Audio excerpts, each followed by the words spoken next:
नमस्कार, आप सभी का स्वागत है आपके अपने चैनल एग्जाम अड्डा फाइव स्टडी पर। यूपी में कोरोना का कहर, परीक्षाएं रद्द, प्राथमिक शिक्षक भर्ती घोटाले पर बड़ी कार्रवाई, 6800 छात्रों को नियुक्ति पत्र मिलने का रास्ता साफ। यूपी टेट परीक्षाएं स्थगित होंगी क्या? सरकार का ऐसा फैसला जल्द आप सभी को देखने को मिलेगा। यूपी टीजीटी पीजीटी शिक्षक भर्ती विज्ञापन की महत्वपूर्ण सूचना है। पीईटी की अनिवार्यता होगी ख़त्म क्या? उससे पहले अभी तक चैनल को आप लोगों ने सब्सक्राइब नहीं किया तो फटाफट आप लोग सब्सक्राइब कर लीजिए, आइकन बेल प्रेस कर लीजिए। लाइक और शेयर करना आप लोग मत भूलिएगा, लाइक और शेयर जरूर कर दीजिएगा। तो मित्रों, जैसा आप सभी जानते हैं कि इस चैनल के माध्यम से आप सभी को 100% ऑथेंटिक जानकारी मुहैया कराई जाती है। जो भी जानकारी आपके समक्ष प्रस्तुत की जाती है उसको काफ़ी एनालिसिस करने के बाद आपके समक्ष उतारी जाती है। तो जैसा आप सभी जानते हैं मित्रों, यूपी में कोरोना का कहर इस समय जारी है। कल लगभग 17,000 नए केस उत्तर प्रदेश में आप सभी को देखने को मिले होंगे और जो परीक्षाएं हैं वो अब स्थगित होती जा रही हैं।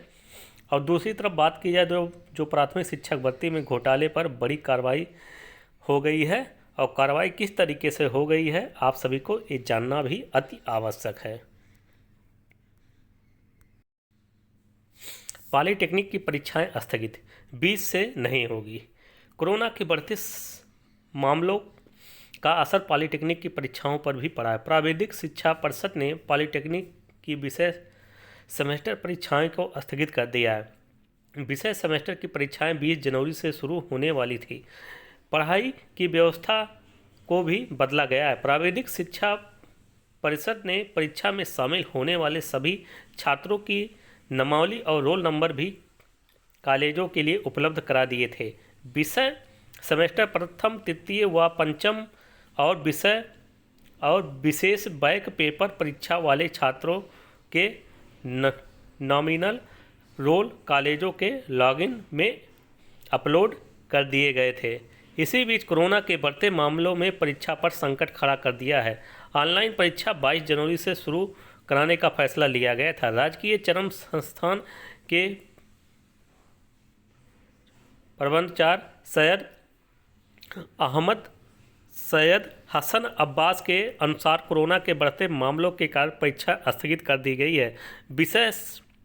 विषम सेमेस्टर की स्थगित परीक्षाएं अब 16 मार्च से आयोजित की जाएंगी। तो मित्रों, कोरोना के संक्रमण की वजह से जो पॉलिटेक्निक की भी परीक्षाएं हैं अब स्थगित हो गई हैं। जैसा आप सभी जानते ही होंगे कि कोरोना जो संक्रमण है वो उत्तर प्रदेश पे इस समय मित्रों देखा जाए तो कल लगभग आपके 17,000 के आसपास केस मिले हैं। अब जो परीक्षाएं मित्रों वो आपके 16 मार्च से आयोजित की जाएंगी।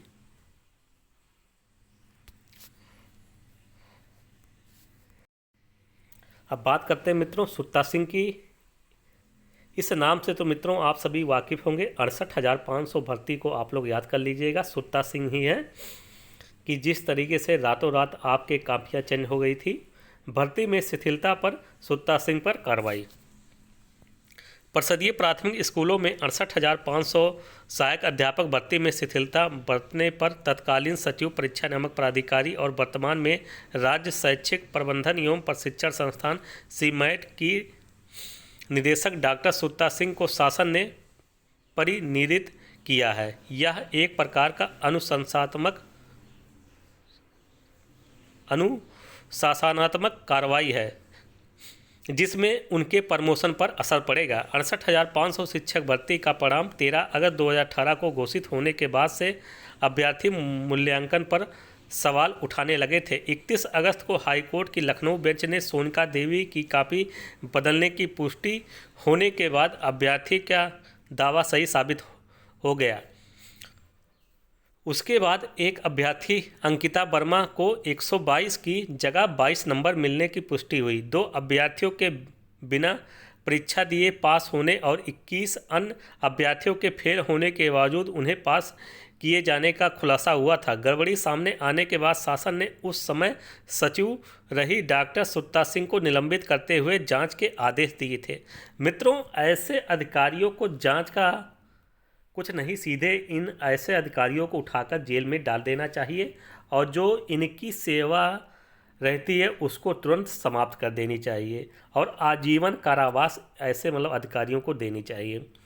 अगर ये मिसाल उत्तर प्रदेश में मित्रों पेश किया जाता तो कोई भी भ्रष्टाचार के भेंट भर्तियाँ नहीं चढ़ती, लेकिन अधिकारियों के साठ गांठ और नेताओं के साठ गांठ की वजह से ही अधिकारी ऐसा कृत काम करते हैं, ऐसा चोरी का काम करते हैं। जब अधिकारी मिले रहेंगे, नेता मिले रहेंगे, तभी ऐसा काम संभव है। अगर मित्रों इनके ऊपर ऐसी कार्रवाई होती, तुरंत इनको जेल में डाला जाता, इनकी सेवाएं समाप्त कर दी जाती, आजीवन इनको कारावास हो जाता, तो मित्रों ये एक मिसाल होता। लेकिन उसके उलट अगर आप मित्रों आप गलत काम करेंगे, अगर आप आवेदन कर रहे हैं किसी मानवीय त्रुटि की वजह से आपका एक भी कॉलम गलत हो जाता है तो आपको सेवा से बर्खास्त कर दिया जाता, सेवा से निकाल दिया जाता है। दूसरी तरफ अधिकारी गलत करते हैं तो उनको कोई भी सज़ा नहीं मिलती, ऊपर से उनको मलाई खाने को मिल जाती है। ये हाल है आपके उत्तर प्रदेश का। तो जिस भर्ती प्रक्रिया मित्रों 68,500 में कोर्ट के माध्यम से कहा गया था कि सीबीआई जांच हो, लेकिन सरकार खुद उसमें संलिप्त थी, उनके शिक्षा मंत्री संलिप्त थे, सब लोग संलिप्त थे, यहाँ तक क्या पता मित्रों मुख्यमंत्री जी खुद संलिप्त रहे होंगे, इसीलिए डबल बेंच पे गए। डबल बेंच में वहाँ सरकार को जीत मिली और सीबीआई जांच नहीं हो पाई। लेकिन दूध का दूध और पानी का पानी मित्रों आपके समक्ष आता जा रहा कि वर्तमान जो सरकार रही किस तरीके से जो बेसिक शिक्षा परिषद रही उसको कबाड़ा बनाने का ही काम किया है। अब बात करते हैं सबसे अहम मुद्दे की। 6800 काउंसलिंग शेड्यूल जारी करने को दिया ज्ञापन। सुल्तानपुर 69,000 शिक्षक भर्ती के अंतर्गत आरक्षित वर्ग के नव चयनित 6800 बेसिक शिक्षकों में जिले के चयनित शिक्षकों द्वारा राज्यपाल एवं मुख्यमंत्री को संबोधित करते हुए डीएम सांसद एवं भाजपा कार्यालय पर ज्ञापन दिया गया, जिसमें बताया गया कि इन शिक्षकों की चयन सूची 5/1/2022 को जारी कर दी गई थी, लेकिन इनका जिला आवंटन एवं काउंसलिंग शेड्यूल अभी तक जारी नहीं किया गया है, जिससे चयनित शिक्षक मानसिक रूप से पीड़ित हैं।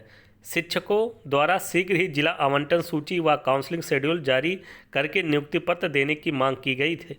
ज्ञापन कार्यक्रम में रीना यादव, अवनीश पाल, प्रमोद यादव, जीत यादव, दीपक वर्मा, प्रमोद, धर्मवीर, पूनम, मनीष यादव, ओम प्रकाश आदि शिक्षक उपस्थित रहे।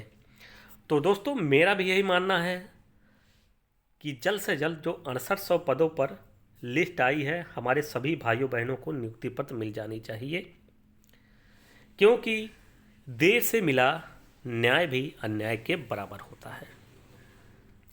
जब सरकार की मंशा मित्रों किसी भी काम को करने में नीयत साफ नहीं रहती है तो वही हाल होता है जैसे 6800 की लिस्ट आई है उसके बाद अभी तक नियुक्ति पत्र नहीं मिली है।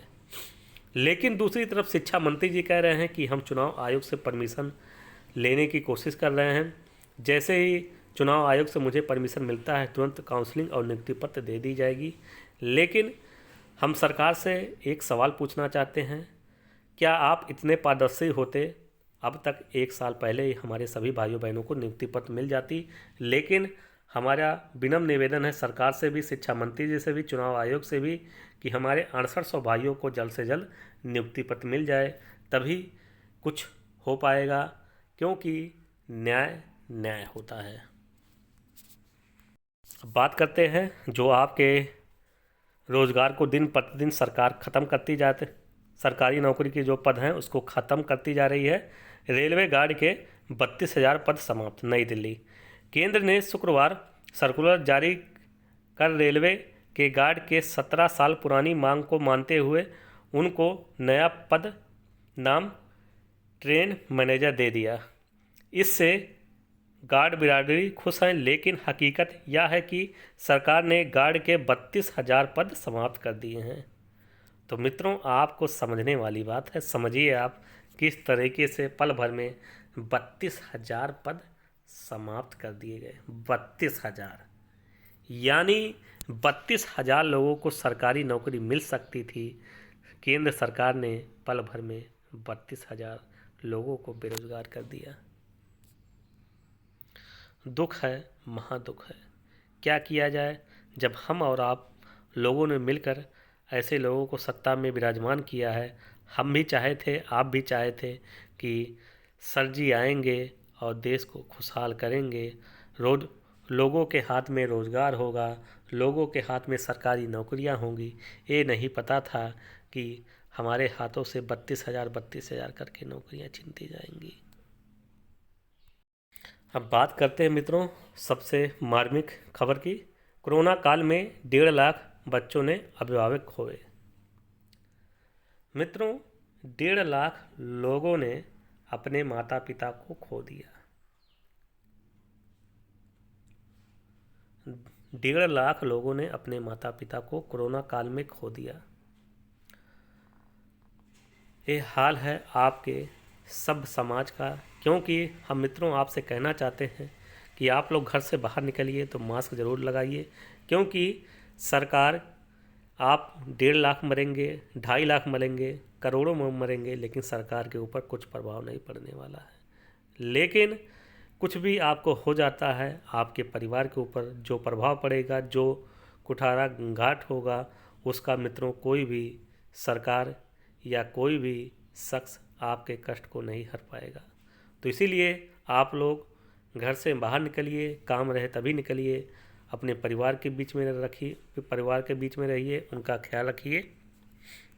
देश में 2.71 लाख संक्रमित मिले। दिल्ली में नए केस 12% घटे। यूपी में 23 तक बंद रहेंगे सभी स्कूल कॉलेज। प्रदेश में 1 लाख से अधिक सक्रिय केस हैं और 10 की मौत। 17,185 नए मरीज मिले हैं आपके उत्तर प्रदेश में। 8,202 अभ्यर्थी जो मतलब मरीज हैं वो सही हुए हैं। एक ही परीक्षार्थी का कई पदों पर चयन, लाखों हुए बाहर।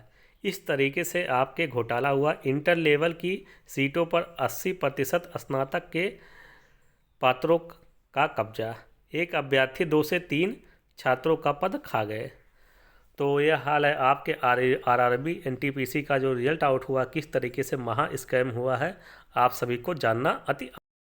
पीसीएस की मुख्य परीक्षा टालने के लिए अभ्यर्थियों का सोशल मीडिया पर अभियान। कोविड के मद्देनज़र यूपी टीईटी को भी टालने की उठाई मांग।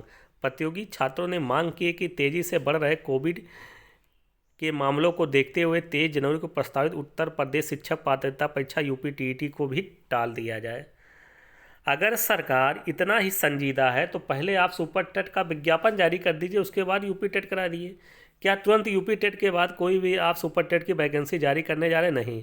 मार्च तक तो कोई भी वैकेंसी नहीं जारी होगी, या कहें मित्रों अप्रैल तक कोई वैकेंसी नहीं। क्यों आप मतलब सरकार मारने पर तुली हुई अभ्यर्थियों को? सरकार से मेरा विनम्र निवेदन ये है कि परीक्षा को टालिए। अगर आप इतने ज़्यादा बहुत ज़्यादा ईमानदार बन रहे हैं, अपने आप को दिखा रहे हैं, तो क्यों पेपर आप लोगों ने आउट करा दिया था? क्यों आप लोगों ने पर्चा आउट करा दिया था?